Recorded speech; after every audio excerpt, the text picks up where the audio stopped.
Naari tay client rin no nga nibisita sa shop. Actually suki na ni namo siya. Ang iyang gida karon is ang iyang wireless nga mouse no. So iyang wireless nga mouse ang issue kay naalay problem sa iyang left click dili mo function. Unya since nakakita mo gud siya online nga pwede ra nimo siya ilisan through DIY.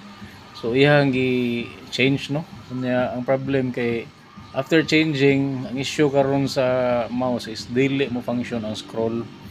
So mo na to ang gi-check. So dili wala gid mo work iyang scroll no. Unya upon checking amo ang nakita nga daghan di siya parts nga na detach during the process. Unya in fact mas dako na yun ang damage na itabo. So mo na to lang siyang gipang bypass. Unya to ang transistor gikuhaan lang na to og supply gikan sa pikas TL sa iyang left switch. Unya tangan lang resistor para maubos-ubos jutay ang current. Unya luckily for this repair ni work balik ang iyang sensor sa scroll no. So mo din itsura after repair. So daghan tagi pang ulya ni yang diode, transistor og naay isa ka fuse nga natanggal. So mo na ni during testing.